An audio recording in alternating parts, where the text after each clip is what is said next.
Epic Gaming Night is sponsored by Tasty Minstrel Games. Make sure to check out the Tasty Minstrel podcast on iTunes, Google Play, and Stitcher.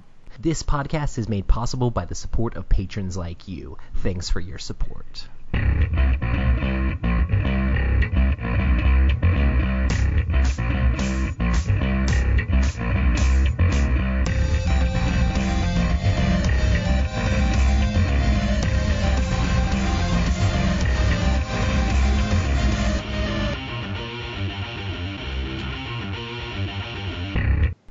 Welcome to the Epic Gaming Night podcast, a podcast about the stories and relationships board games create.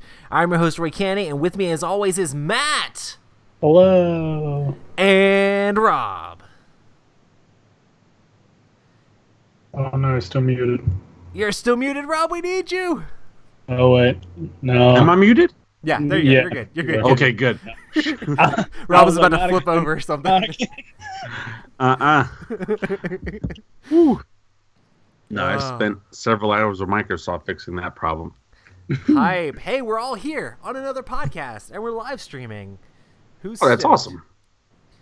So, hype to everybody in chat. If you haven't ever checked out our podcast while we're live streaming these on Tuesday night at 9 p.m., we'll have a ton of people in chat. This is always fun to hang out and talk to them. And it'd be cool if you come by and hang out and talk to us too. So make sure to check us out at youtube.com/Epic Gaming Night. Tonight we're talking all about Marvel movies and games and IPs and all sorts of stuff. We might be a little bit of Marvel fanboys for doing this, but it'll be exciting. I think we're excited about something going on this weekend. Bro, I'm very excited. In fact, I may sneak out tomorrow night and go see it, even though I already have tickets for 2 showings on Friday. So I was looking for like Thursday AM showings. Are there any of those anywhere? No. They're only gonna do Thursday night. Gotcha. Because it officially launches Friday, right? Mm-hmm.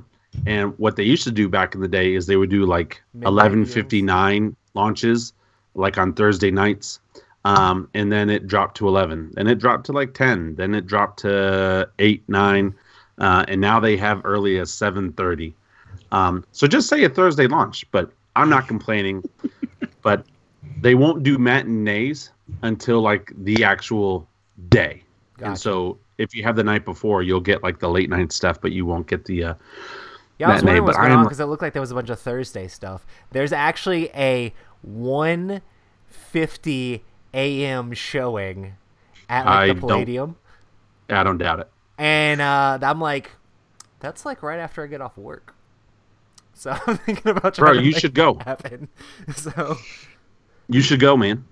I mean, I've never actually gone to like a movie by myself, but you know, Infinity Wars, that might be worth it. Yeah. Oh man, like I don't know, bro. I'm getting like crazy hype, and they're doing a fantastic job marketing this thing because every time I turn around, it's like Avengers, Infinity Wars, Thanos, all over the place, and so it's just getting me more and more excited. Yeah. And I've got a ticket to go see an IMAX like Friday morning, and then I'm going Friday night with a friend who we got tickets for this like the moment it came out. That's awesome. And so, but now I'm like, should I go a third time prior to those 2 times? You know, like, which is good because it's going to work out for me. I'll go see this Friday, so that way Saturday I can spoil it for everybody while I play at the International Tabletop Day. Right. That's why I'm like, I have to go see this movie, or else it's going to be spoiled for me. Like, right? Like, okay. I can just imagine you playing like a really just low key game, like you're playing like Pitch Car or like Ice Cool, and you're like, yeah, man, you just got destroyed, kind of like Captain America got destroyed. They all died. You see how I flick this? That's how so and so died. 13 minutes into the movie. Yeah. Hey, there's no good spot to go to the bathroom. Everybody dies at one point. Watch the movie. You want to know when? Do you want to know when? I'll tell you when. I'll tell you who dies first. You want to know who dies first? I'll tell you. Oh man. Nice.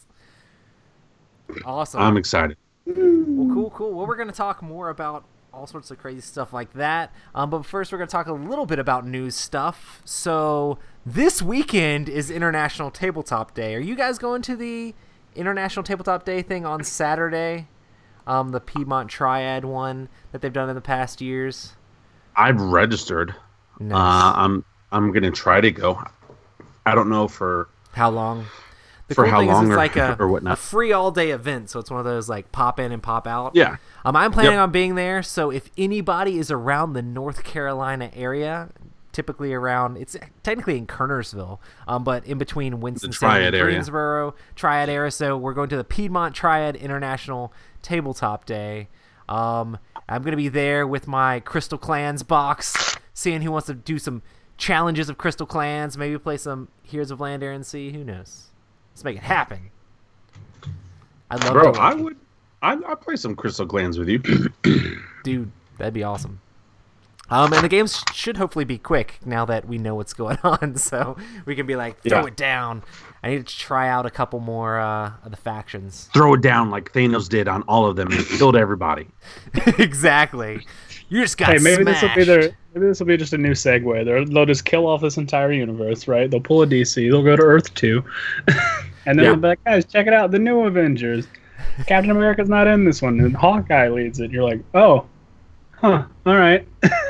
Just start casting new people. That's how they bring the X-Men back into it. Your brain just got splattered like Vision when the stone was ripped from his head. Oh, boy. I pity the people who just like come in and are just like, wait, did this happen? It's terrible. So terrible. Like, anybody who's going to see me there, don't ask me about the movie. I'll be fine until someone starts talking to me about the movie. Then, like, the giddiness is just going to come over me. And I'm like, blah, blah, blah, blah, and it'll be like, yes, Han Solo got killed by his son. What? Sorry. What? So sorry. What just happened? We didn't even bring that up, Raul. That's your own fault. That didn't happen. That movie came out several years ago. If you haven't seen it by now, Han Solo. Matt, have you still not seen it? You've seen it now. No, I saw it. You saw it in the car ride coming home. Yeah, you saw it in the car. I saw. Well, no, I bought it when it came out. I still haven't seen Rogue One. I still haven't seen the newest. Rogue One's great. It's just on Netflix, right? Just Netflix that. Yeah, I know. Yeah. My Netflix backlog is huge. Like, all right.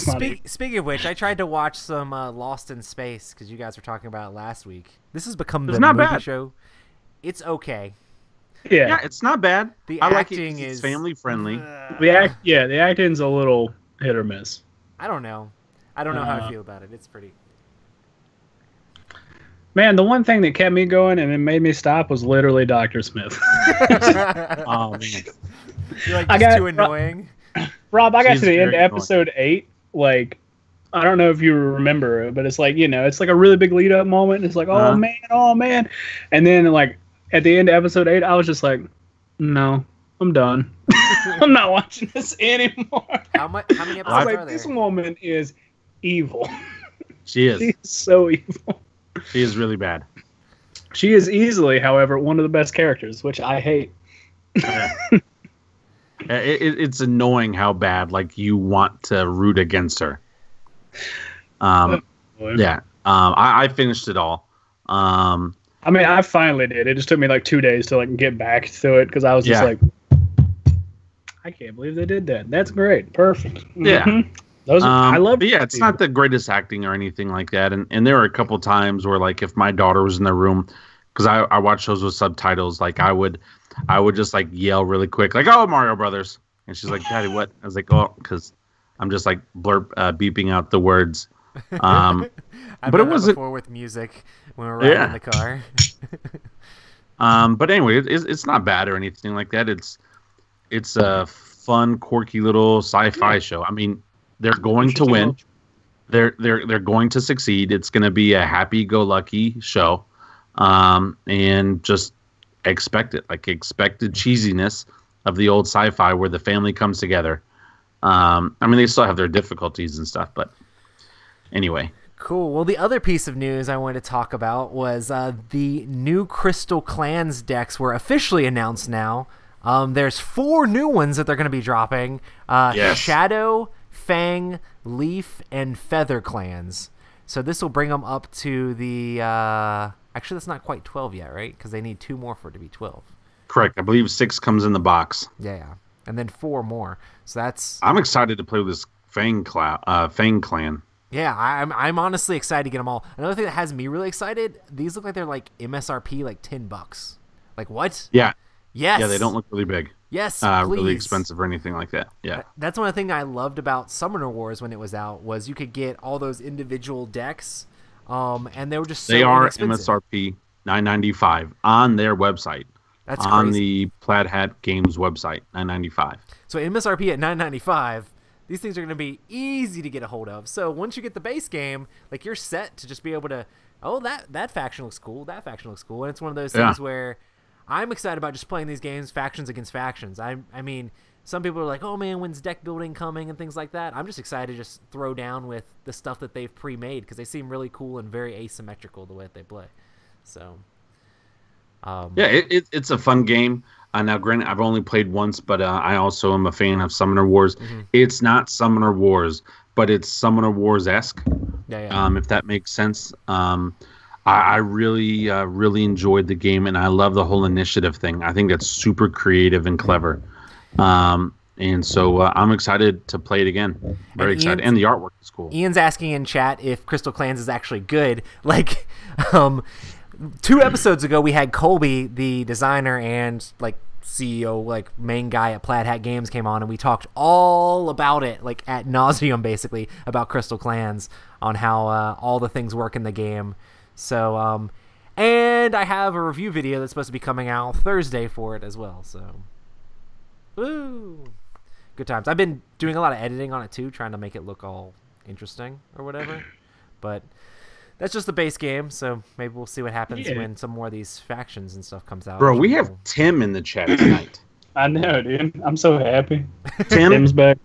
Hey, are you listen going to this. to Cool Mini or Not Expo? I messaged him. He said he doesn't know if he's going to Cool Mini or Not Expo. I'm like, how is the number one fanboy not going to Cool Mini or Not Expo? He's going. He's just negotiating if they're going to pick him up in a limo or something like that because he's so far up. You know, in good standings. I mean, with the Cool Mini or Not people. Yeah. No.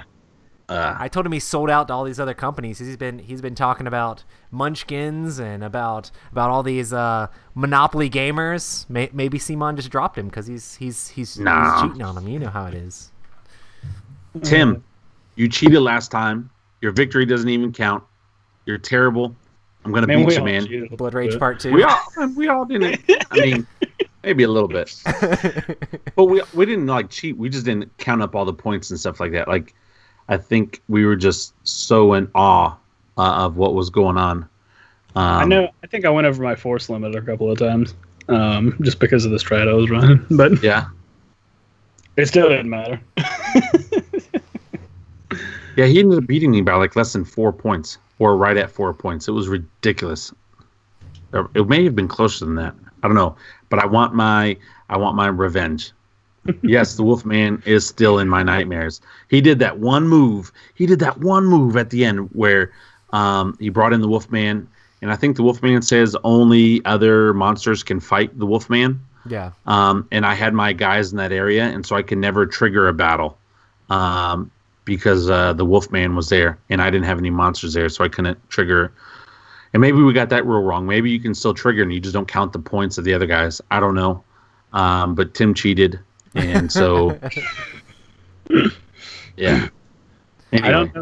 I don't know if you guys saw it, but Dogmite launched a new Kickstarter recently. Yeah, the new dice. Yeah, man. Yeah, they look really good. Nice. I'm excited, man, for that D&D stuff to come in. Shh, we're going to be having some more Dogmite announcements probably like tomorrow. So probably like tomorrow. Hey, did it come in? Tomorrow. All right, so after the show, you'll tell us what you're going to talk about tomorrow. Yeah. But yeah, so super exciting stuff coming on the way. Also, hey guys, make sure to check out Epic Tales of Misplaced Meeples. That's our D&D show. We've been having a blast for it, and that's this weekend too, right? Yes. Sunday. Yeah. Mm-hmm. Yeah. Is it this Sunday? This is the last Sunday of the week. Sunday. It's the last Sunday of the man. month. Oh, how do we? I gotta level up stuff. I don't think mine levels up at all. Yeah, I it's don't. probably just gain a thing and change. You might get another. Yeah, you might get another spell or something because paladins have a. I just want I can't remember what I named my. We get a little bit more hit points. That's important, right? A little bit more hit points. Yes, that is important. I went from I think 8 to 14. I was saying, like, it's really hard to like, because I'm used to playing 4th. So 4th, it's like your hit points do this. In 5th, it's like you have hit points. It's like, and it's so hard to be like, okay, you guys are fighting monsters. Oh crap, you guys are like, I mean, if they hit you a couple good times, you'd be down, you know. Yeah. It's been interesting. So I'm excited to see more of where our story goes, and it'll be fun.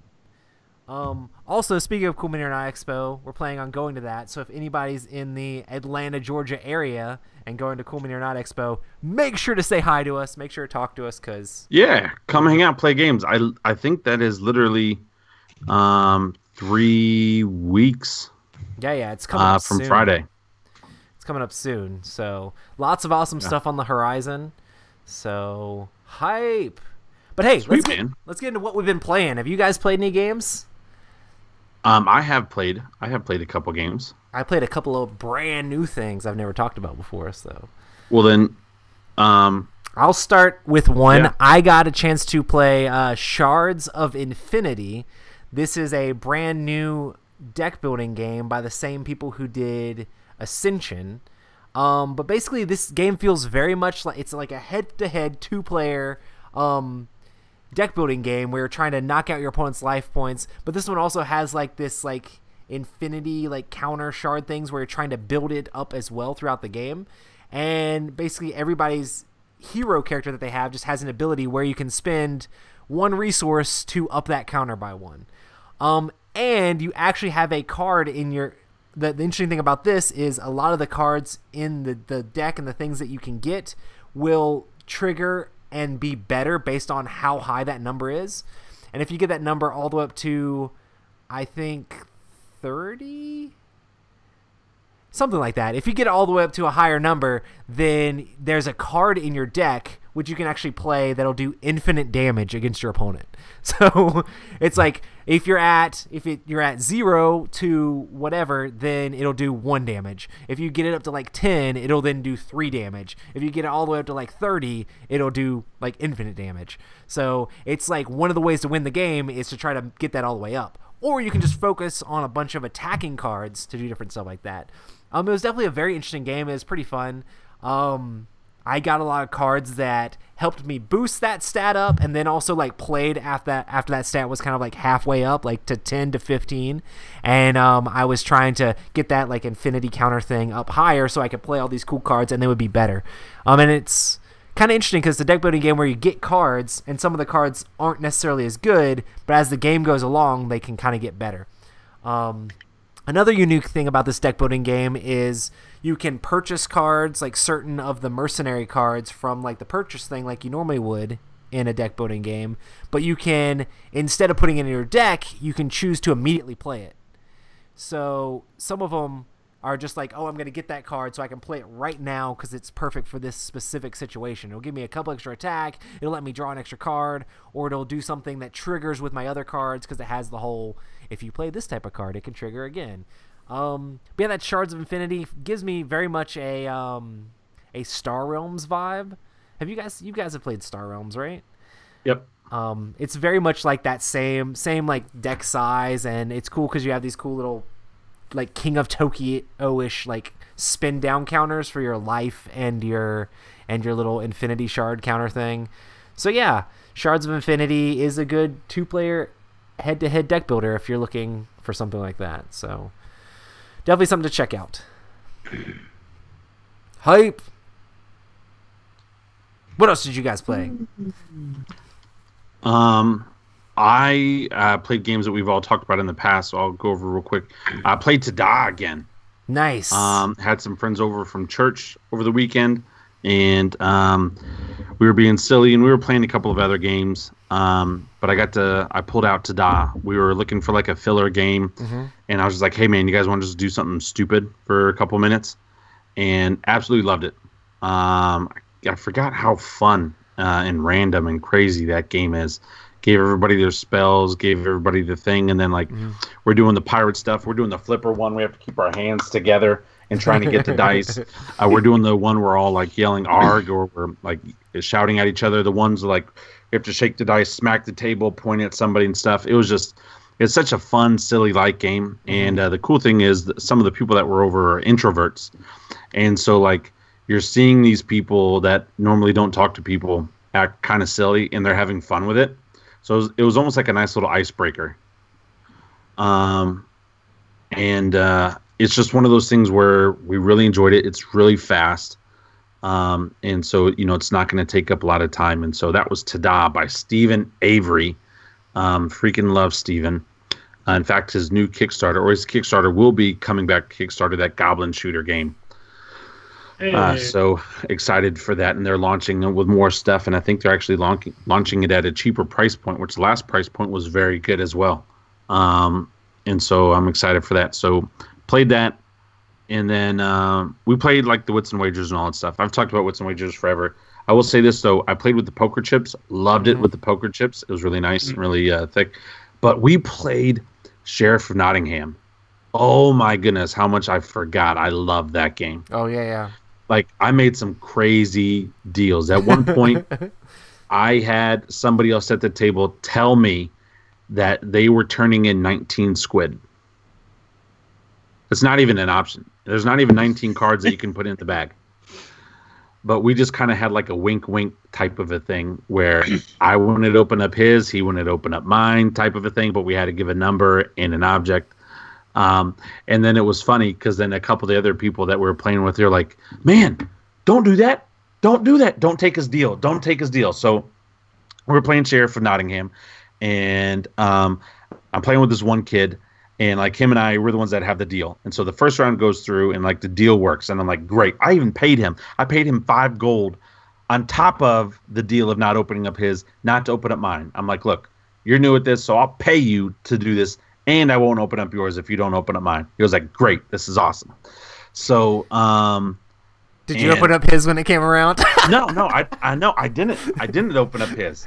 But then it came back to his turn, and I was like, all right, we still have our deal, right? We still have our deal.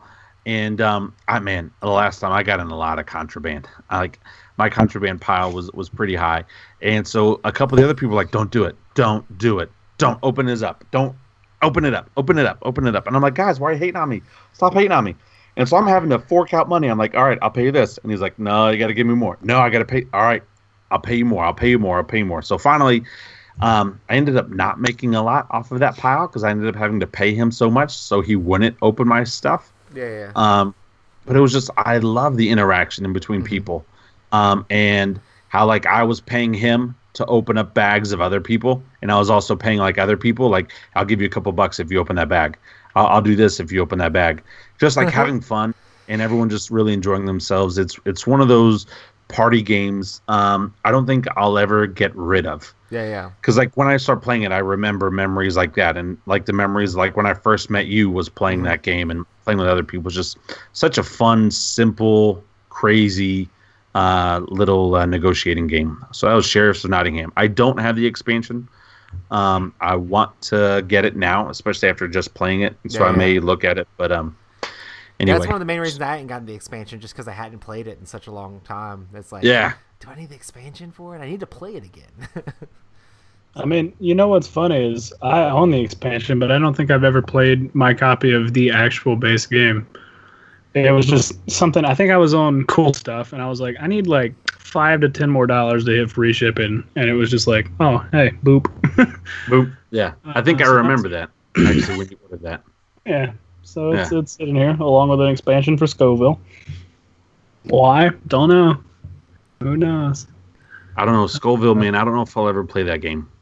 I want to actually give it a try. Not with the hot sauce, though. Not. It's just so many memories. It's not as good without the hot sauce. Come on, man. I like how quickly we gave up the... It's funny because Adam's like, you guys butchered that game. I'm like, we didn't know how to play. We were just using it as a vehicle for hot sauce. No, Roy. Matt and I were being cool, all calm and collective, and you're doing everything you can to have us eat the hottest things ever. By like round 3, you're trying to have us eat like the Death Ghost chili pepper thing. I'm just trying to have fun, guys. You weren't. I had for a lot you. of fun too until Oh, it hit man. my stomach, and then I was like, "Dear Lord." You were like, hold on, guys. Hold on. Just hold on. Hold on. Yep. All right, I'll be right back. And then I we was could hear you. dying while we were on that stream, but like afterwards, I'm pretty sure like me and Matt played a game after that, and I was totally fine. But I was just like, Yeah. for some reason, right after I ate the bomb, it was like it was hurting me, man. Oh man, yeah, the bomb, that powder stuff that made my left side of my face go numb. I've Ah. seen so many episodes of Hot Ones now, like I noticed some of the hot sauces because Matt like got a lot of his from Hot Yeah. Ones, right? Yeah. And so That's a it's- good reference. It's like, okay, and I know how hot that one is, and that's when everybody gets wrecked. Every single time they get to the bomb, they get wrecked. And after the bomb, they're always talking about how those aren't as hot. So I'm just like, that Well, it's one because right it's there. pure extract. There's no flavor. There's no nothing. Yeah, like it's even the just- ones that are hotter it's- have it's- flavor. Right. That was just pure chemical, man. It's And just it straight up even battery tastes like acid. chemicals. That's the Ugh. thing. I don't think it was that hot. I think it just, if it tasted decent and didn't taste like you were just sort of licking the battery off, like licking the acid off of a car battery, Yeah. like you would probably be okay. Another But, problem with it is it's- that me and Rob thought it was like it was in the middle of all these other ones. We thought it wasn't that hot, so me and Rob were just like, "Oh, cool, the bomb. Let's try out the bomb. I hope it's the bomb, you know." And we're like, I dumped a ton of it on there. In the video, it's like, Yeah, it was. Matt was like, "Are you sure you want to put that much on there?" I'm like, "It'll be fine." And, It was. it It wrecked was me. terrible. I remember the uh, left side of my face going numb and like just milk water. Like I didn't care. And Roy's just trying to be a hero. I'm not drinking anything. I'm not drinking. I'm like, screw that. I was Milk, good until water, the milk, bomb. water. Yeah. And honestly, when That I ate the was- bomb, I was just like looking at Rob. I was like, "That was pretty spicy, don't you think?" And Rob's like, "Ah!" And then it was like starting to hit me harder and harder and harder and harder, and I was just like, "Ah!" Has that jacked you guys up though? Because like ever since then, when I eat hot stuff now, I'm like, guys, listen. One time I ate this hot stuff. This is nothing compared to that. Yeah. Actually, a funny story I was telling Matt right before you came on is that I work in a like authentic Latin food distribution center for my daytime job, and the owner had made some like chilies that he brought in for like the people, like to just have, and one of the other guys had given me one. I didn't know at the time it was made by the owner or whatever in his garden or whatever. But I had ate it, and it was really spicy and stuff like that. And apparently earlier that day, one of the managers had eaten one and was like laying on the floor like crying and stuff. But I was eating them, and I was just like, it's fine. I mean, I was kind of like putting on a face a little bit more than actually would. But Hey, it's fine. Have you ever played Skullville? yeah, Boom. I was trying to tell other people to try it too, and they're like, I don't mess with that. I don't mess with that stuff. And when I tried it, one of the guys was like, heck no, like just the fact that I was eating it. But yeah, it made me. But the thing that was worse about that whole experience is Matt has these like amazing looking cheese fries. Oh yeah, yeah. Like I've got, because I was coming from an appointment, so I went to Sheetz and got like cheap hot wings. Roy's got cheap chicken nuggets, and Matt makes these awesome looking cheese fries covered in bacon and stuff. And like I'm like, man, bro, like I want think- some of this food. Hook a brother The up. other thing that's kind of funny to me was like you guys were like, you only had a certain number of your things, so you were like using it sparingly, so you didn't have anything to eat. So like in between that, I'm just like, Yeah. I'm just eating the whole time. And that would help Man, it cool it looked down great. too, because eating more. Yeah, absolutely. Because that was why, is up until the bomb, and the bomb was not great. I don't know. No, Nice. we need to do something stupid like that again. I say that, but I don't mean it. Yeah, patrons, let Um, us know what the next challenge you want us to do is. Nope. Yeah. Rob's Icebox. totally down. Nope. I would say let's do like the cinnamon challenge, but there would just be cinnamon all over my house. I did that once in high school. Nice. It's a good way to cosplay as Puff the Magic Dragon. But like I was just like, okay, this is fine. Yeah, no, I'm good. I'm good. And then I was like, let me just, and I moved my tongue, and it was just No. like, huh? No, Tim. And no. then this was like, it was great. I'm not doing Tide Pod. Come on. That's how you get Yeah. banned from YouTube. Yeah. Let's eat I was literal gonna say- poison. No, no. So anyway, what are we talking about? Hey, Matt, what did you games play have you been anything? playing? Yeah. Yeah, I played Dinosaur Island again. Now come on. And Right, Come on, this is where man. Matt and I don't- Rob fight. Let's watch I this. I don't like it. There's nothing wrong with the game. There is nothing wrong with it, but I also don't think there's anything right. What do you mean?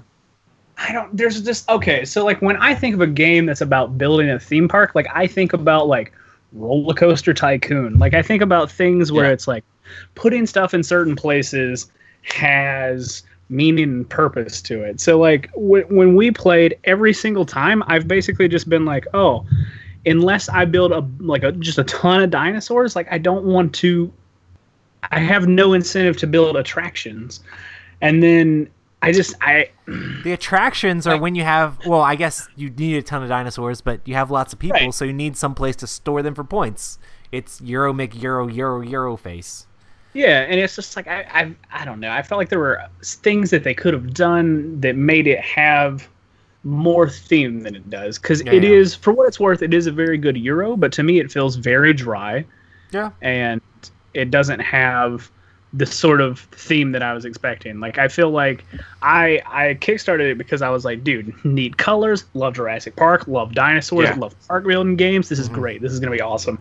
And I got it and I played it, and what I got was a Euro game. Like I didn't feel like I got like a park builder. I didn't feel like just any of those things. Like I remember talking to Roy when we played it a couple of weeks ago, and I was like, I wish they had like a mechanic to where when you were generating excitement for your park, it somehow had sort of like a detrimental effect on other people's parks, where it's like you're all competing in the same sort of space. You know what I mean? And then so if you generate like a bunch of just excitement on this turn, it has an inverse effect on everybody else. But then in doing so, you might run the risks of threat or something like that. And like I don't know, maybe I'm just spoiled with games that have like more sort of like theme and storytelling elements like Dead of Winter and stuff, where it's like you draw a card and there's this interesting narrative thing that might happen. But it's like, I think it would be cool if the threat level wasn't an easily ascribable thing. So it's like if you place a carnivore next to like a herbivore, for instance, maybe there's like a small risk that like one of the carnivores breaks loose or something happens like that, and then that's going to increase your threat or do this or that. And so you're just expecting a lot different than it actually was. A lot more theme and a lot more. Yeah. I mean, the game is not simple by any stretch of the imagination. No, not at all. It's definitely a medium to heavy. I'd probably say like medium weight Euro game. But, I mean, I knew that going into it, I guess, just from hearing a lot of other people talking about it. And for me, it's like, I mean, I do fine at Euro games. Euro games are cool and stuff like that. Rob, you really like it. I really do like it. And I'm glad sort of that Matt doesn't like it, so I can steal his copy from him. Buy my copy, buy his copy from him. But I get it. I had different experience when I played the game. First of all, like I was able to build attractions, and I had, I think, about three attractions, maybe 4. I know I had 4 dinosaur set up, but I also had like a hat shop. I had a restaurant, and I think I had like a shirt shop or something like that. And so I was able to get other attractions. I also really liked about the whole meeple thing. I love the purple meeples. We called them millennials when we were playing. Ones that sneak into the park and like you can't kick them out. And so I really enjoyed it when we played. And for us, the threat level was kind of crazy because we're focusing on other things and maybe not necessarily focusing on raising our threat. But I had this one character who was this hunter guy. Like one of the people that you can like upgrade in your park, who reduced some of my threat down. So even when people would die, my people wouldn't die right away. And so, I don't know, for like a Euro, I enjoyed the theme. It was, I mean, I like the idea of what Matt was saying of like maybe have the carnivore attack the herbivore type of a thing. That'd be kind of cool. But I don't know if it's just because I was playing with He Who Shall Not Be Named. But we had a blast. Like we had a good time. We had a lot of fun. I ended up winning the game, and I had the attractions, and I had the dinosaurs, it was a fun, good all around game. I do like the colors and the look and all that kind of stuff. I did back the expansion stuff that came out for it on Kickstarter. I'm very excited for the expansion stuff to come in, and I love the metal coins. You have the metal coin version and all that stuff, right, Matt? Yeah. Yeah, those coins are stupid, by the way. Yeah, they're like like, ridiculous. I don't know. For me, it was a lot of fun. It was simple. Now, I don't think it's fair at the same time to try to not necessarily classify, but compare it to like a Dead of Winter style thematic game. Yeah, Well, not even just heavy thematic, but heavy storytelling. Yeah. Like, you can't compare it to Tales of the Arabian Nights or something. And yes, those games can spoil you. And yes, I absolutely love those games. I mean, those are my foremost favorite types of games. But like, to me, look how much Rob has changed, like, you guys. Look how much Rob has changed. It's not that I've changed. I still love Area Control. It's still my favorite. But the crazy thing about the gaming industry is, especially doing this podcast, we meet other people who don't care about Blood Rage like I care about Blood Rage. Where? Tim, fight him. No, I'm just kidding. Right. Well, but I'm saying though, when we go to all these different cons, not everybody in there is playing Attack Me or co-op, sure. And so I'm just trying to. I still think Ethnos is ugly, Tim. It's a good game, but I just think it's still I just got a copy of it. Biggest underwhelming. Trevor, I'm so stoked actually. I mean, I like it. I'll play it. I've played it multiple times. I really enjoy the game, but such a disappointment coming from that company looking the way that it does. I feel like it was a high school student's art project that just got pushed onto a game. Anyway, Dinosaur Island is cool. I'm excited to play it. I also had a lot of fun. We were, talking smack, and they were he who shall not be named, him and his daughter were working against me. I tried to go get something, and if you get one of those DNA stuff, you can remove a card, and they knew the card I would need, and so they'd remove it. And so we had a lot of banter back and forth. But anyway, good game, and for anybody who wants to play in the future, I'd be down to play. I mean, I would probably still play it, but it's not even like narrative for me, because I can draw narrative scenarios out of basically anything. Like I play games on the computer where I'm just basically staring at a map, but I can create these really interesting and very compelling narratives and stories based off the things that are happening on that map. Yeah. And so I felt like I just wanted it to be more Roller Coaster Tycoon, where you're building a park and you're doing, and it didn't have any of that management feel to it. And I think that's really where it fell short for me. Well, personally. see, that's crazy. It's because like when we were playing He Who Shall Not Be Named, he did all dinosaurs. Yeah. And at the very end, he finally built like one attraction, if I remember correctly. And that totally screwed him up at the end of the game. Like, he was having so many dinosaurs that were bringing in so many people that he would have to pull so many meeples out of the bag that he was getting 3+ of those millennial meeples at a time. So he was just losing out on money. Where me and his daughter, we had more attractions. And so the whole park management, the whole park construction worked more in our favor because we didn't do just dinosaurs.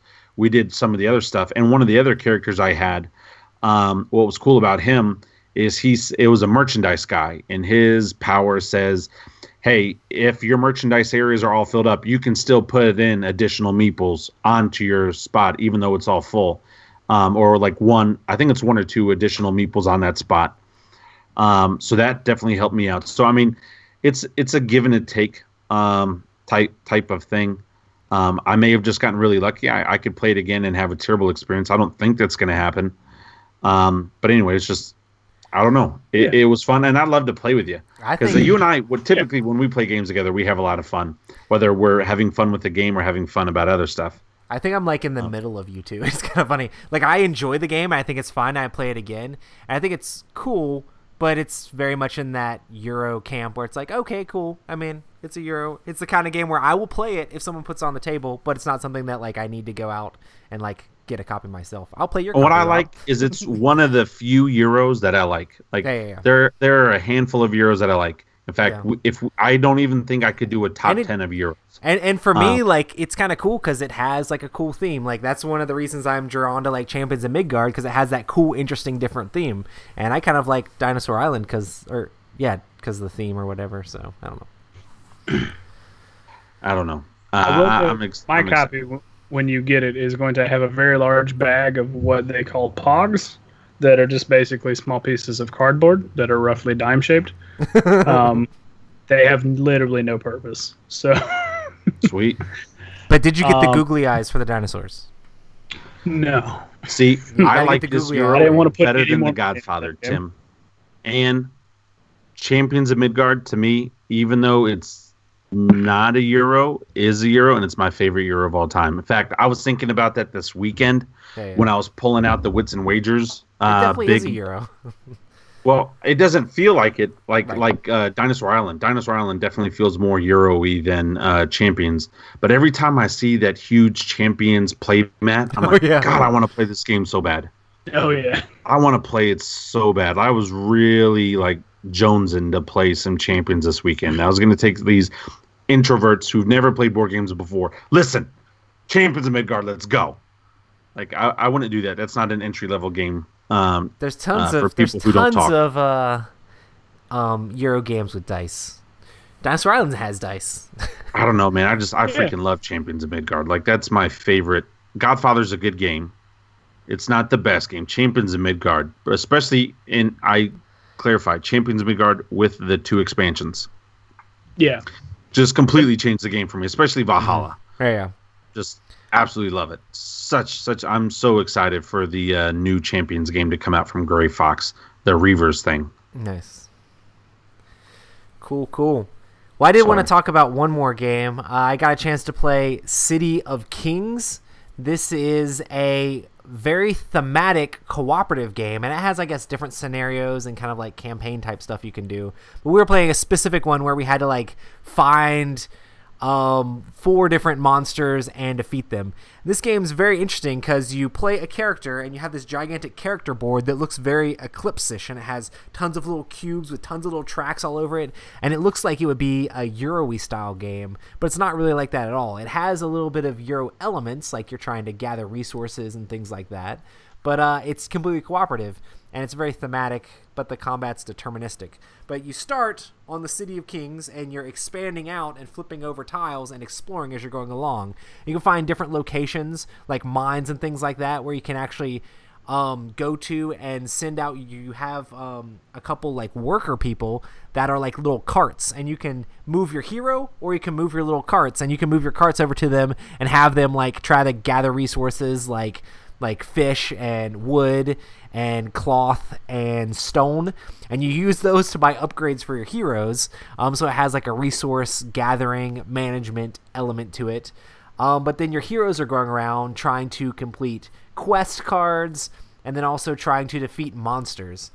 And the interesting thing about this is whenever you find a monster, there'll be different levels. They'll start as a level 1 monster, and that'll give you their basic stats, but then they'll have random special abilities, and you'll pull these special abilities out of the bag, and sometimes a level 1 monster will have 1 special ability, so you give it a random special ability.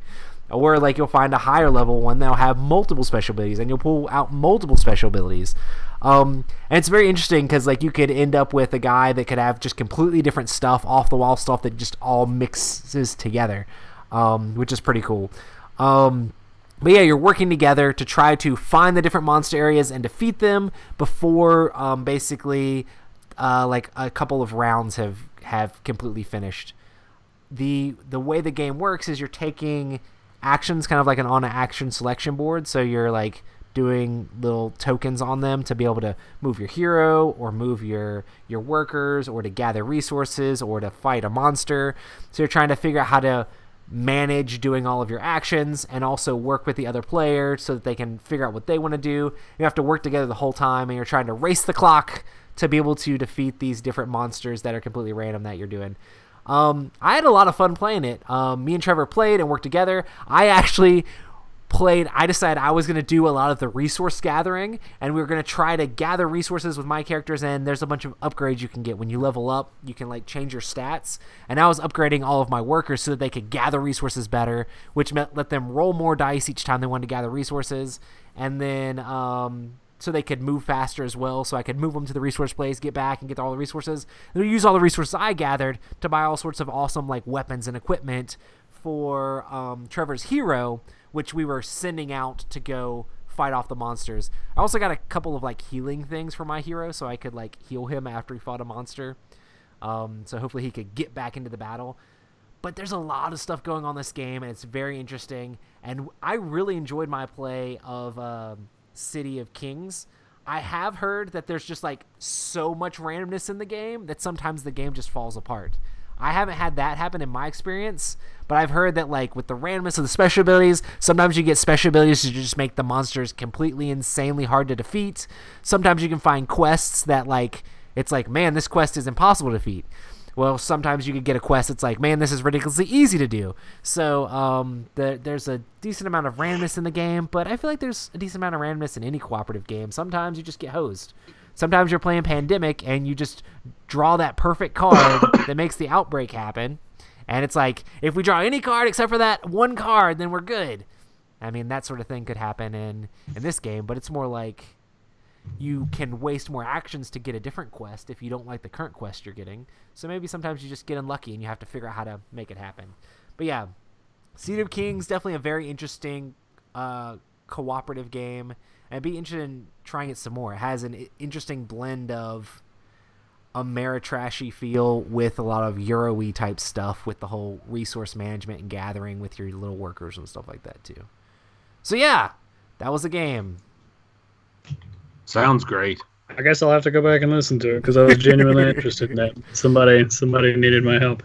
Sorry, man. But it's yeah, all right. it's pretty cool. It's like cooperative, and you have these. It's crazy how much the character boards look like an Eclipse board. Like, you know how Eclipse has like just cubes everywhere and little discs all over it and stuff, and it looks very intimidating. But really, it's just like these are just marking your stats. I mean, there's a bunch of different stats because you have stats for a hero, you have like hit points and strength and then like movement that you can upgrade, but then you also have stats for your workers where they can gather resources better or scavenge for resources better or move faster and things like that. So it's an interesting balance of, I mean, you can kind of like specialize. That's kind of what we did. I was like, okay, Trevor, we're going to make you the fighter, and I'm going to be like the resource gatherer healer. And that actually worked out really well for us. And we kind of like stuck to that. And I got a bunch of cool items, and I got a bunch of cool resources. He was able to get the cool like weapons and things like that we could defeat the monsters that we needed to.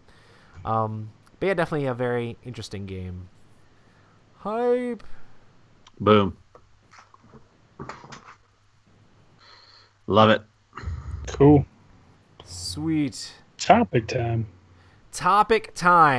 Cool. So our topic today is Marvel Madness. We're going to be talking about Marvel games. So hey, throughout there, what are some Marvel themed games? Let's talk about them.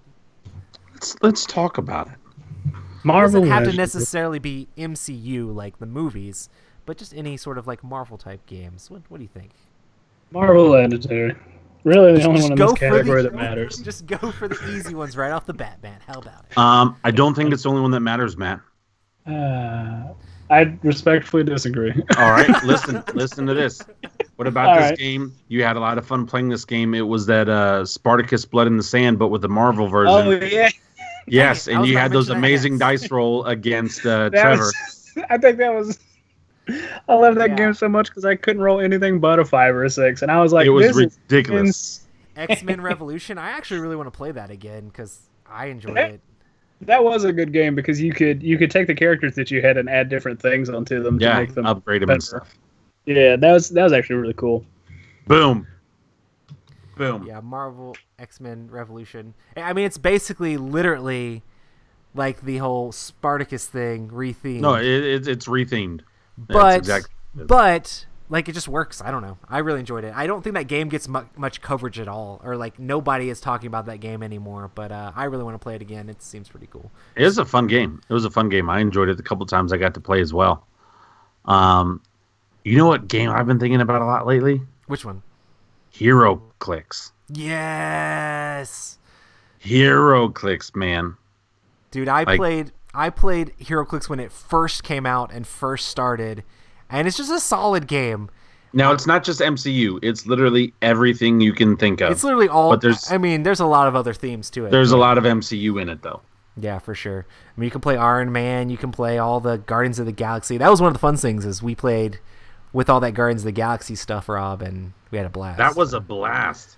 That was a fun review in game. I want to do stuff like that again. Yeah, I have my pack of HeroClix that are just like, I decided when I play HeroClix, we're just gonna like draft random characters that are all like the known characters because HeroClix has been around so long that like they're making like Grandma Sue, who nobody knows who they are, the HeroClix. It's like, what?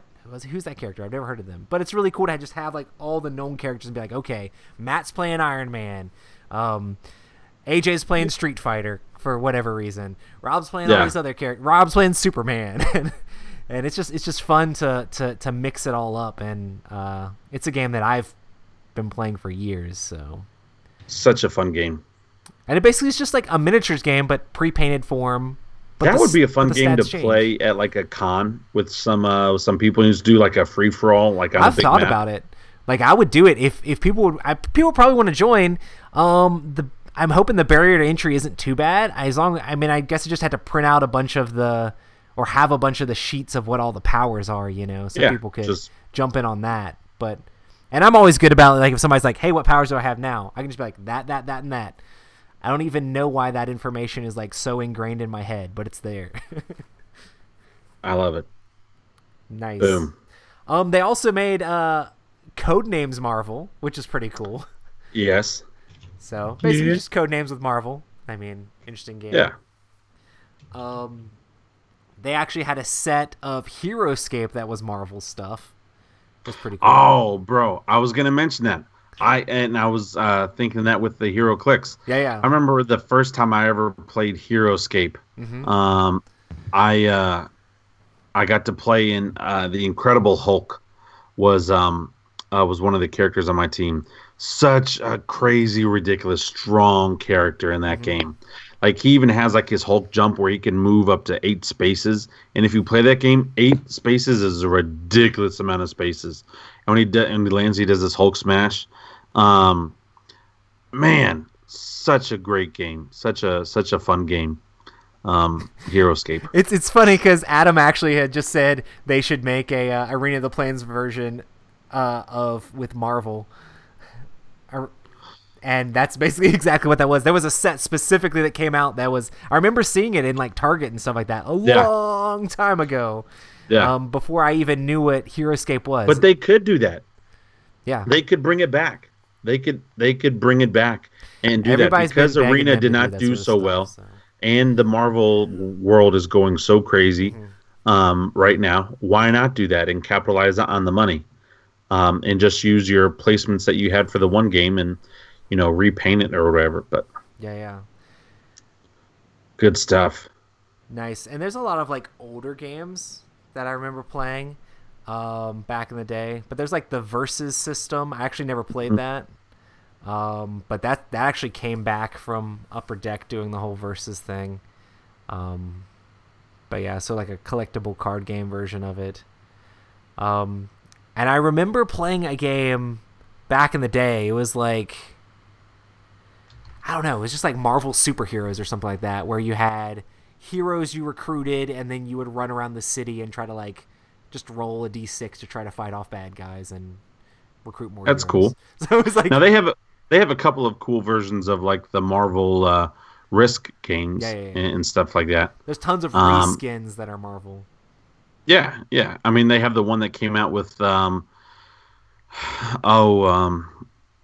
think it was one of the Captain America movies that came out, and you can play with the different characters, and like they're the leaders of your faction, and stuff like that. So those are other fun Marvel games.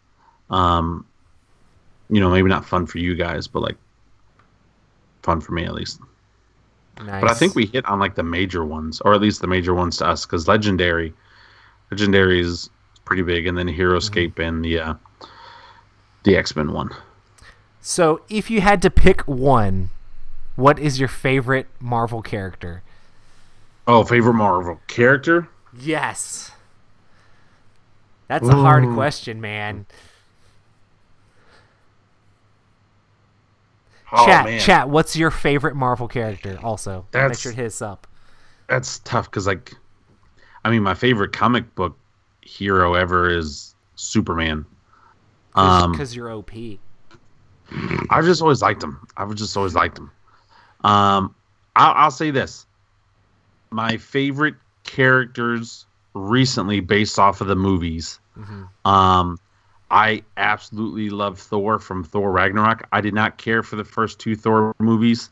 I thought they were Yeah, I just didn't care for him so much. So like the first one, okay, it was the first one. The second one I was disappointed in, but Thor Ragnarok is a top 3 Marvel movie for me. I absolutely love it. It's probably a top 2. It was so hilarious. It was just so. And for good. chat, it just any Marvel character, period, like comics, movie, whatever you want to base it off of. Ant-Man, Paul Rudd did such a good job with Ant-Man. That whole movie and everything was a lot of fun. So I love X-Men so much that I'm probably gonna have to say Wolverine, just because I don't know. Right though, I love the like 90 comics Wolverine and like the cartoon Wolverine and stuff like that. Just tough guy. I don't know. There's so many I don't even know. Is it only heroes, or does it include characters? No, whatever you want. Oh god, that makes it so much harder. That makes it even worse. Just say Thanos. You want to? Yeah, man. Heck, if you were to go like, I'd say like Professor X. Like, dude is freaking beast. He's a jerk sometimes. He's like, not a jerk. I'm a really big fan of the Punisher. Oh yeah. Oh. And I also really like Moon Knight. Oh, nice. I wish I knew more about Moon Knight. I don't know a whole lot about it. I don't know a whole lot either. I remember I read one comic book and was like, this guy's pretty cool. He just has like multiple personalities. So he like literally at one point he's just like, I am Captain America, and he just runs around doing Captain America stuff, and then we'll just switch over to another superhero that he knows about, and he's like, I'm this person now. And I'm just like, this is great. This is fantastic. But I also really like Venom. Venom's great. Oh yeah. Did you see the new Venom trailer? Yeah. I haven't seen it. No. Oh, it dropped today, and they actually show the teeth and everything. It's funny because I love Venom because of HeroClix, which seems weird. But I used to play the character a lot, like the miniature, mostly just because the powers he has. He can just... He had leaping and climbing, and he had super strength. So I would just have him, and he has perplex, which means that he's like weird, and he can buff and like debuff other people's stats. So I just have Venom run around the board, and one of the strategies in the game is... like there were different items that you would put around on the board, and people would stand on them to get cover. And there's a lot of abilities that can make it where they can't even shoot you if you have cover. So I just run around with Venom, and like somebody'd be like hiding in a like not like a dumpster or something like that. Oh, somebody's hiding in this dumpster. So I just run Venom over there, and he'd like pick up the dumpster, shake him out, and then just run off. So it's like yeah, and then everybody would shoot at him. So I don't know. I just love Venom just because I played him so much in HeroClix. I really liked Venom entirely because I used to play this old like side-scrolling beat-em-up Spider-Man game for the Sega Genesis a long time ago. I think it was literally about Carnage though. Oh yeah, like Carnage Revenge or something like that. Yes. Was he red? Yeah. Yeah, Carnage is red. Yeah. And so I just remember playing it, and you'd play Spider-Man, you're like, all right, cool, yeah, this is great. And then at some point, you would switch off to Venom because Carnage is just like real bad, like real bad. And so you could play as Venom, and Venom was just like so much stronger and did so many cooler things. I was like, dude, Venom's great. This is awesome. So that's where like my love for Venom comes from. I like Wolverine in all the fighting games too. Like I've played Wolverine in like the Infinity Wars fighting game or whatever it is, or Marvel superheroes and all the Marvel vs. Capcom, just berserker barraging people to death. But I also like Iron Man in those games because Unibeam, you know. Just Unibeam over and over and over again. And then Photon Cannon a couple times. It was just like, hey man, chest beam, and you're like, how do you dodge that? I don't know. Take you for a I'm ride. like 9. I can't jump. What is this? Yeah. Oh man, so much fun. Cool. So, Rob, which did you decide on a Marvel character? I don't know. The more you guys are talking, I really like that Omega Red character. Oh, nice. I remember him from back in the day. Also, I mean, and he was a bad guy. I also like Juggernaut from back in the day. So some X-Men characters, some X-Men villains. Just, I don't know, man. It's tough. It's tough to say a favorite. Like my overall favorite is Superman, but that's DC. But I don't know. I'm a big X-Men fan. I'm also a big fan of this new wave. You have to save that for the DC Disappointment podcast. No, I'm just kidding. It's not a disappointment. I'm just kidding. I don't know, man. Like there's so. I don't know. There's so many. Groot is the correct answer. Yeah. I am so excited for the new movie, and he's like, "I am Groot," and they're like, "Hey, language."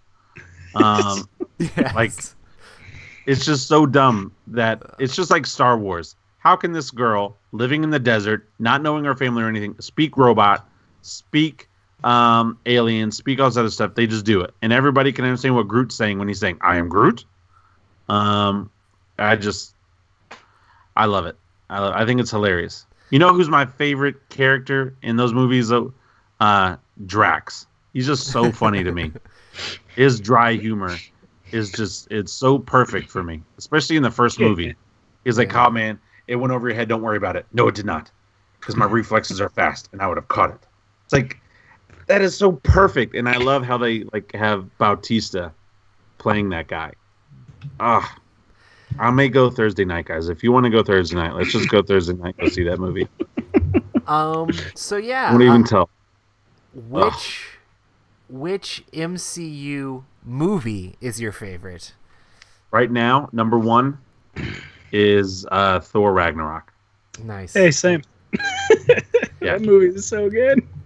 Black Panther is a quick number two. I actually I really liked his character and the way that they did the movie. It was just the humor in Thor Ragnarok was hilarious to me.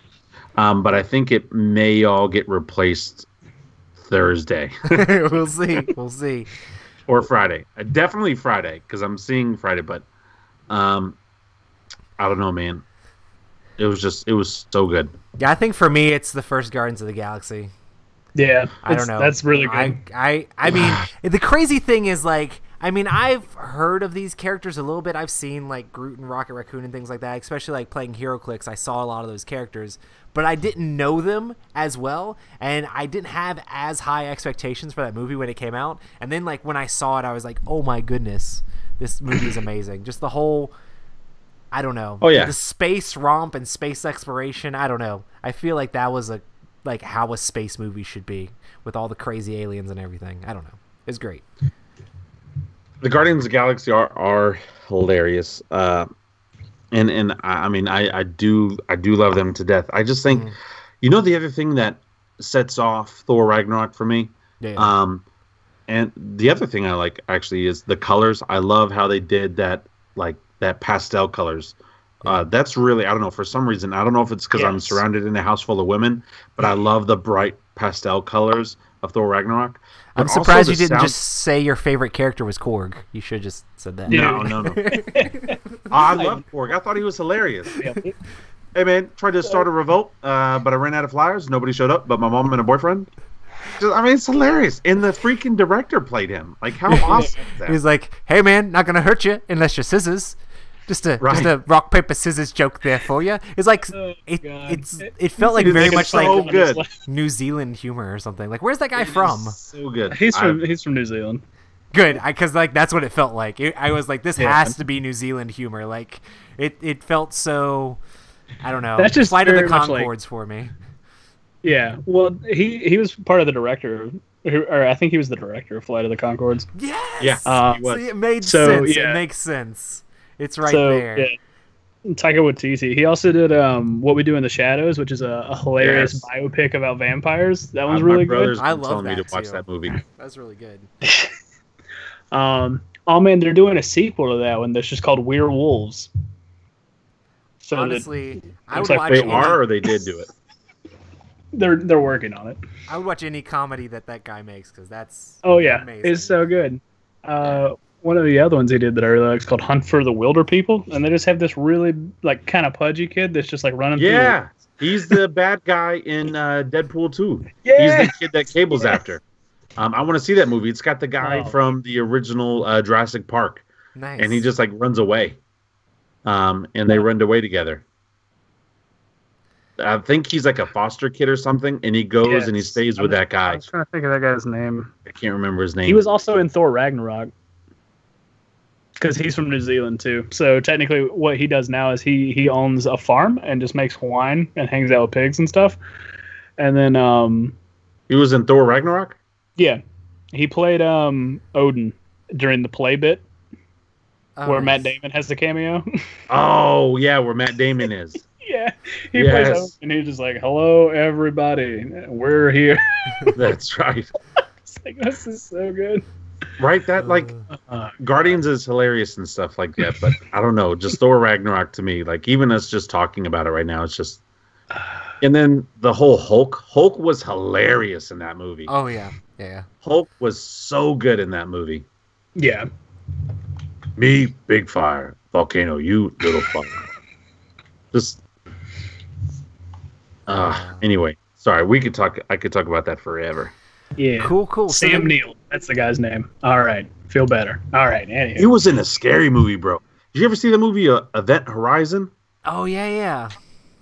I own it. I haven't seen it. Okay, so it may not be scary now, but when I was a young kid, Event Horizon came out shortly after Jurassic Park, and so my dad's like, "Oh, the guy from Jurassic Park's in this movie. Let's go to the movies, Rob." And so we went and saw this movie. Not a movie for a little child under 10 years old. Don't they basically just open a gate to hell? Oh yeah, they did, and like he ends up clawing his eyes out and stuff like that. And like going through like killing the other crew members and stuff. It's like really messed up. And I'm like this little kid, and my dad, whenever he would take me to the movies, he'd always fall asleep. So I'm by myself watching this movie, asleep. And like I'd have to wake him up after the movie was done. And I just remember like not sleeping for a little bit. Like Dad, that's so messed up. That was so messed up, Dad. Nice. Yeah, man. Yeah, I remember Event Horizon. Woo! And it had Lawrence Fishburne in it, I think. Yeah. Wow. Maybe.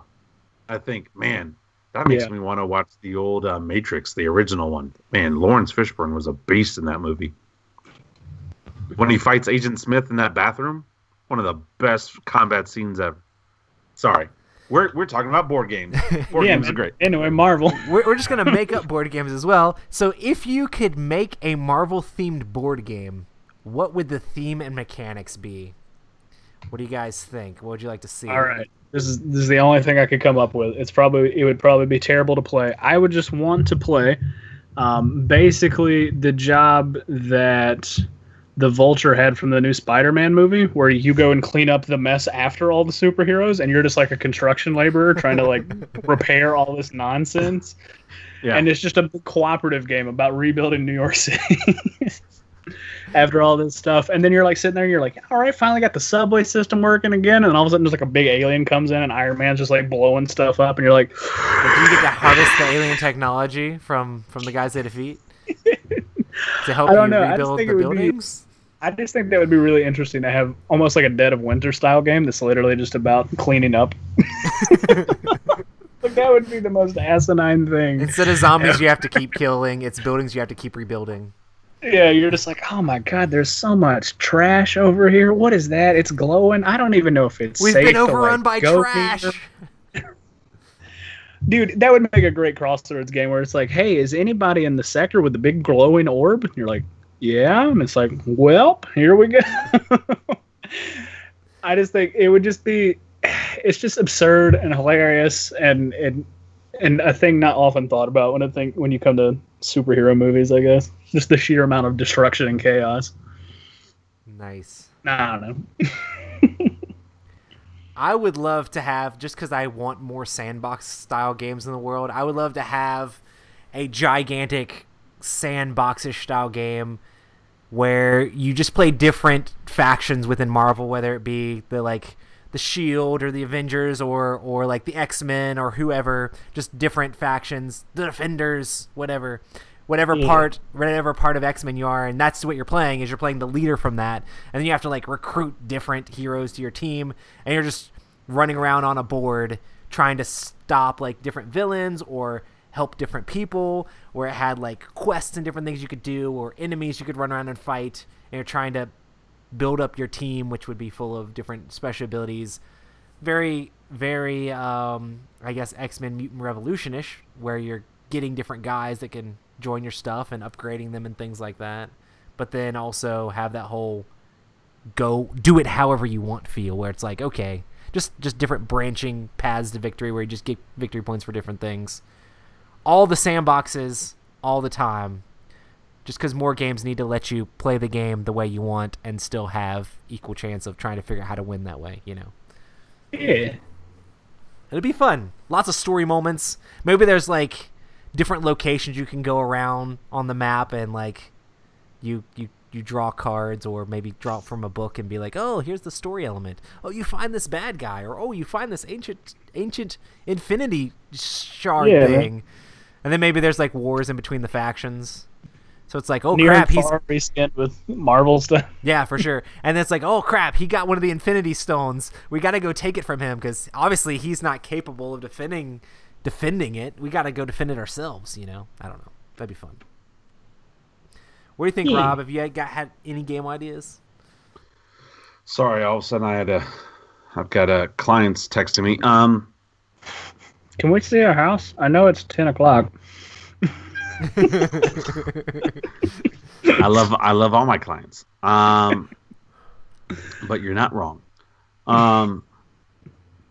Sorry. What if we did like a Queen's Gambit themed style game? I could see you trying to throw in a lot of like heroes and stuff in there. I would like to see sort of like a big area control, like all out war style game.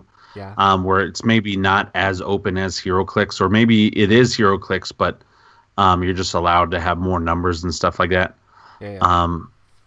I don't know. I really liked Matt's idea.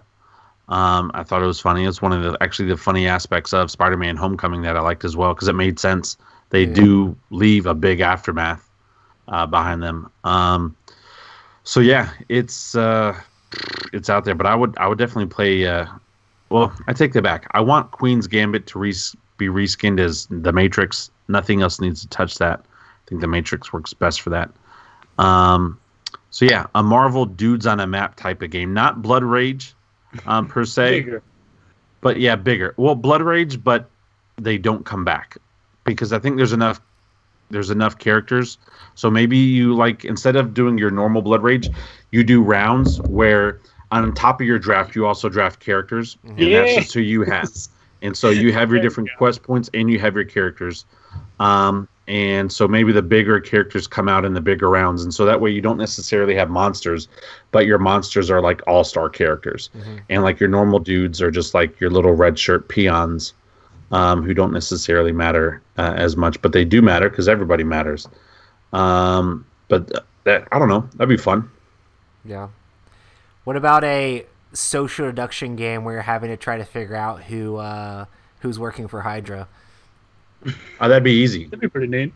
It just that'd be easy. Just literally re-theme Secret Hitler. No. Like, see, I don't think that's really a Secret game. Hydra. The way that I would do it is you just put down Thor's hammer, and like, all right, try to pick it up, and like all the bad people won't. I mean, the good people don't necessarily have a chance to pick it up, but the bad people definitely won't have a chance to pick it up. And so you're just like, all right, boom, you're Hydra.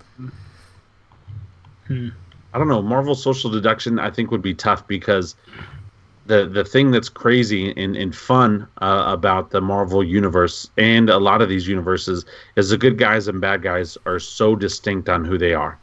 Like, they are good, they are bad type of a thing. Like, it's not like I'm really riding the fence type of a thing. So I don't know. It'd be tough to see a like a Black Widow game. That's basically just like trying to do undercover like secret agent missions, or maybe something like Omega 7 Alpha Protocol, where you're just trying to escape this like crazy Russian spy lab, and you're like, get out, oh god. You could easily have a Spectre Ops style game. Yeah. It'd be pretty. Heck, you can do that level 7 Omega Protocol with what happened in Civil War. Just throw in more than just Iron Man, but like they go into the end of the movie and they go into that facility, and they're going looking for answers. Like you could totally do stuff like that. Like, man, that's a game that I'm upset that I sold, but at the same time I'm not, because I want to be playing it. But that was a good one versus many game.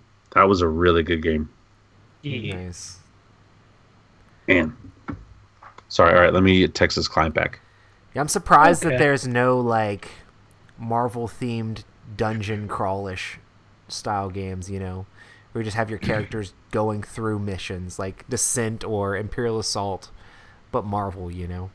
Well, or I'm sort of Gloomhaven glad / too. Marvel. I mean, there's so Because, many like, games of the that more- style. Yeah. I'm sort of glad that we don't have like a whole bunch of Marvel things because like the Oh, more I think it's games that probably are, the coming.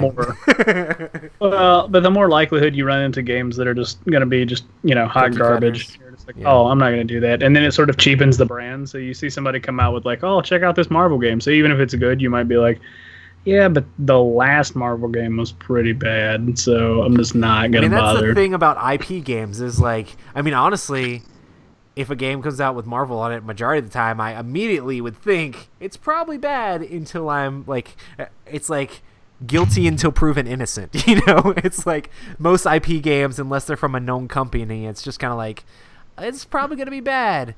Well, hopefully we can get reviews or somebody will test it or we can learn a little bit more about it before we find out. 'Cause it's like, Yeah. how many copies of Marvel Monopoly are there? How many copies of Marvel Guess Who are there? It's like so many crazy games. Yeah. Yeah. Cool. So yeah, there's definitely a ton of games coming down the pipeline, some that have been recently announced. I know Thanos Rising just came out. I don't know if you guys have seen that. I know Tim was going crazy in chat about it. It's one that I really want to play but haven't played yet. But basically it's a game where you're trying to stop Thanos from collecting all the Infinity Stones, and then you're trying to defeat his like little henchmen.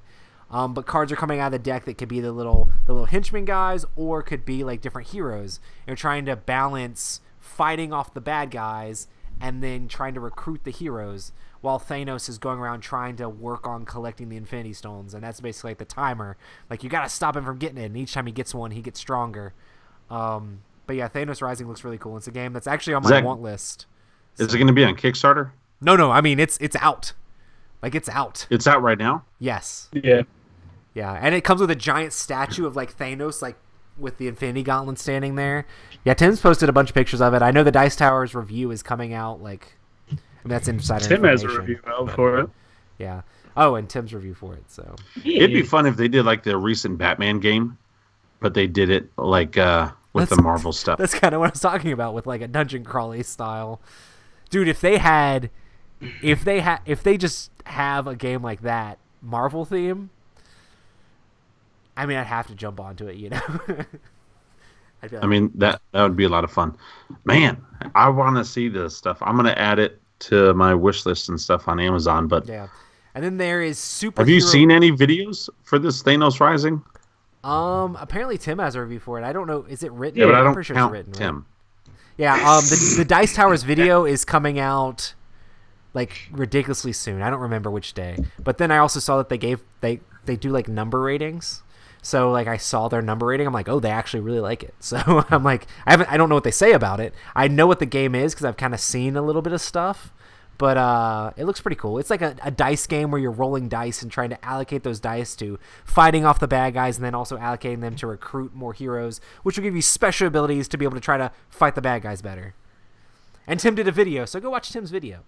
Maybe we'll put Tim's video in the show notes because Tim's cool. I guess maybe.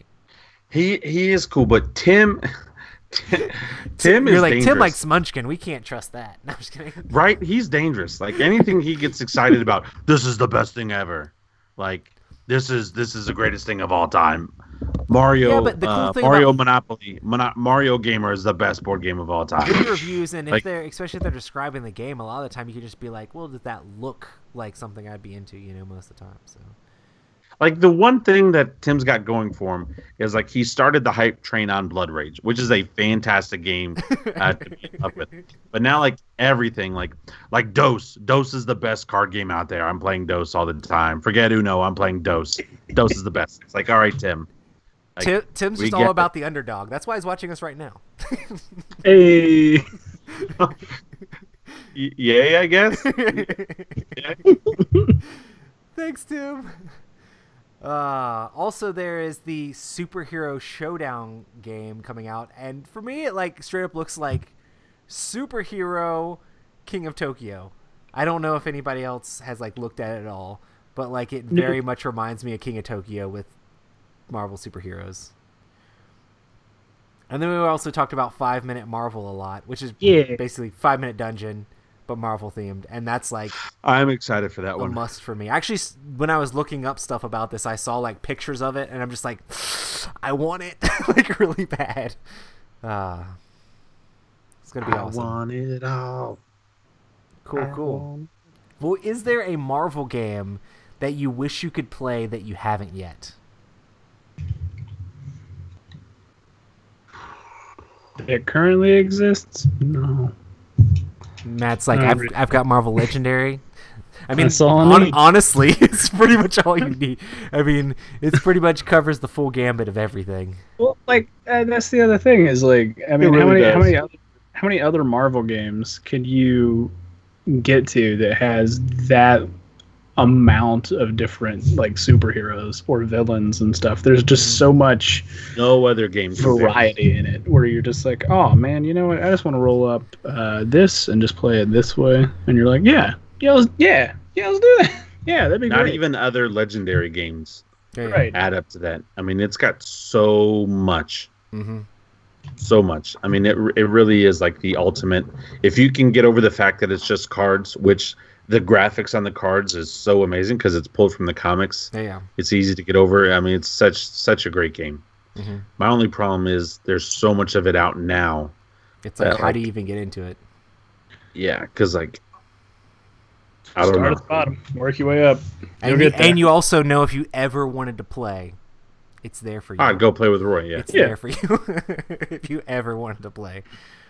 What was I gonna say? It's kind of funny because the Fantastic Four set was like out of print for forever, and it went up to like $300 on eBay and things like that, which was stupid.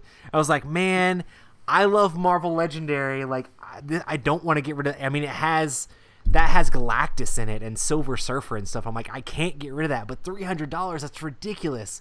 Like, I should trade that for like another like big game or like get something amazing for it. I'm just like, You didn't, did you? No, I can't do it. And well, now they reprinted it and it's back down to like $14. Hey, there we go. But it was during that whole thing where like Marvel has abandoned Fantastic Four. They're never doing anything Fantastic Four again, and they Not weren't- true. Right, which is no longer true. But at the time, everybody's like, Fantastic Four is dead. Upper Deck lost the license. Marvel's not allowing them to reprint it. The price for that game, like literally, I could just put it on eBay and easily got $100. Like, and there were some going for way more than that. It's like I paid $10 for that game or that expansion. It's like one of the small ones.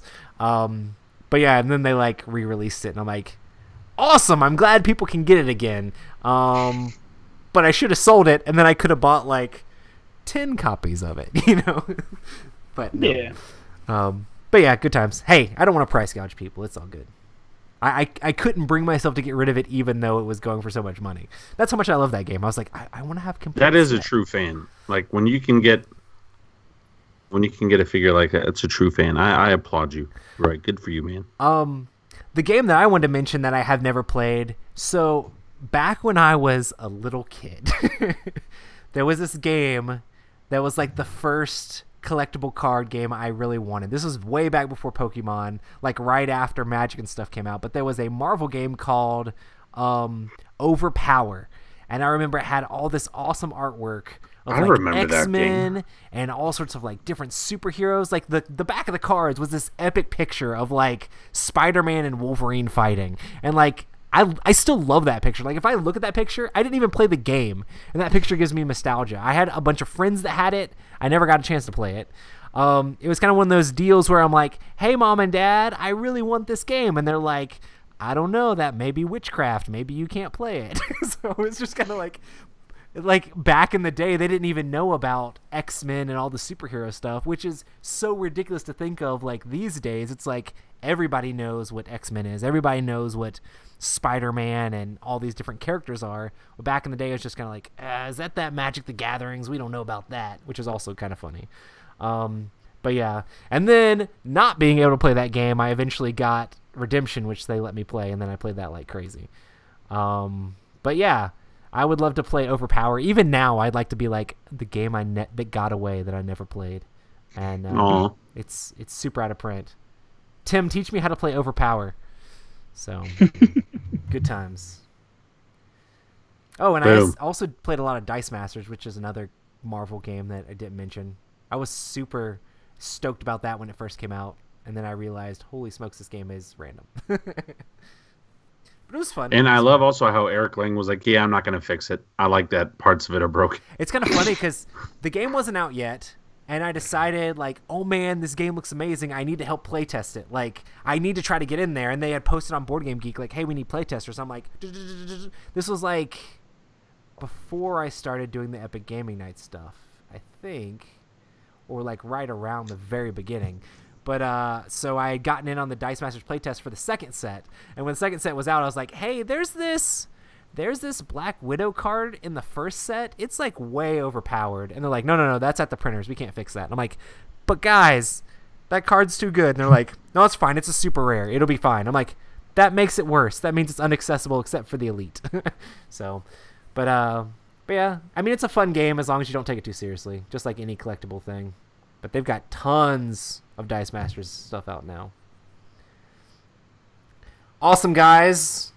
So yeah. Boom. Infinity Wars. Who's stoked? I'm very stoked, and I'm probably going on Thursday. I'll be working. Hey, want to go at 2 a.m? I'm just kidding. I know you probably can't do that. If I didn't have to wake up at like super early to take my daughter to school, I don't know how it's gonna work because that viewing, like that's the viewing that's gonna fit in a time that I can actually go, and it's gonna be like it's like the 3D IMAX one or whatever. Like it's the more expensive one. Well, here's the thing. 2 a.m. What? Yeah. It is. Right. It's literally the tickets are 1:50 a.m. and I'm just like I can go to that because like that's like right when I get off work. Yeah, but who's like, hey man, you want to go see a 3D IMAX movie? That's what I'm worried about. In the morning? Like, Matt, honestly, I would totally do it. It's chosen seating, so I'm gonna be like, I need to get a seat further in the back because like that time of day, I'm not gonna be wanting to do this, so I'm gonna like get a seat further back and be like, I want to observe the movie. Yeah, man. Well, see, I'm going to see it in 3D, IMAX 3D first on Friday morning, and then Friday night I'm seeing it in regular, like non-3D or stuff like that, just a regular format. So we'll see. I'm probably not going to go for Thursday. I just need, you know what? I need to behave myself. I need to have moderation. I already have 2 tickets paid for to go see this movie, so I don't need to do that. Man. Hey, I'll let you know how it is. No, I'm just kidding. It'll technically be Friday morning, so... But here's the thing, though. Like, I'm so excited. You can tell me everything. I'm like, sweet. I want to go see it for myself. Like, I don't care. Like, I'll still go see it. I need to get my favorite game Friday stuff done because I'm gonna be like a vegetable on Friday if I go that late. Are you really gonna go? Because I don't know. I really say do. I need to have. I really do want to go. If I go, I'm not gonna tell anybody. I'm just gonna like go. I'd be like, that was Rob. No, don't talk to me. No. Because I think at the Grand here in town, like on Thursday, the latest showing is like 10:30 or 10:45. Yeah, I can't. I don't think I'll be out of work that early. Yeah, I definitely won't be out of work that early. So, good times. Jeremy, that's freaking awesome. It's a tax write-off if he takes a youth group from his church to go see the movie. That's awesome. There you go. Making the American tax system work for you. I do that, not with, which I need to maybe take out more church people, but I'll take clients all the time. Are you hungry? No, we're good. We're taking lunch. No, you're hungry. Come on. I need, let's go talk about houses over this meal. And I still have to pay in a lot to taxes, so I don't feel bad. Man, I got to pay the state like $73 or whatever, and I'm just like, why? What?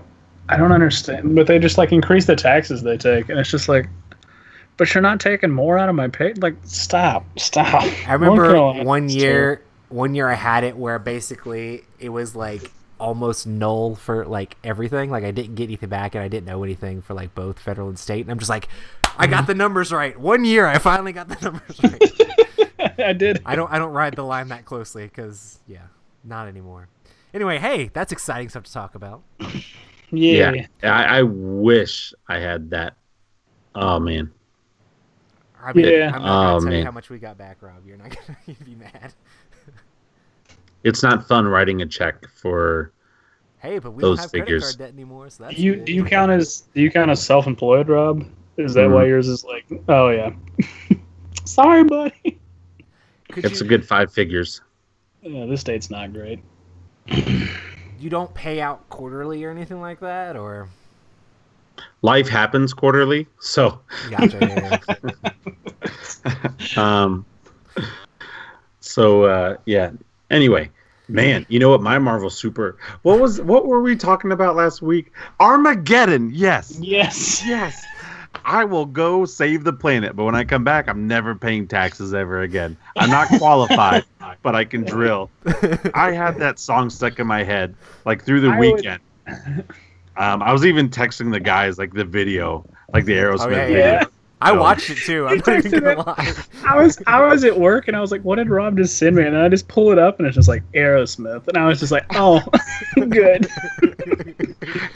Oh, it's such a good song. And Matt, that was such like the perfect scenario, like the whole B-rated board game type of thing. Mm-hmm. Oh, that was fun. Awesome, guys. Well, thanks everybody for checking out our fanboy episode for Marvel.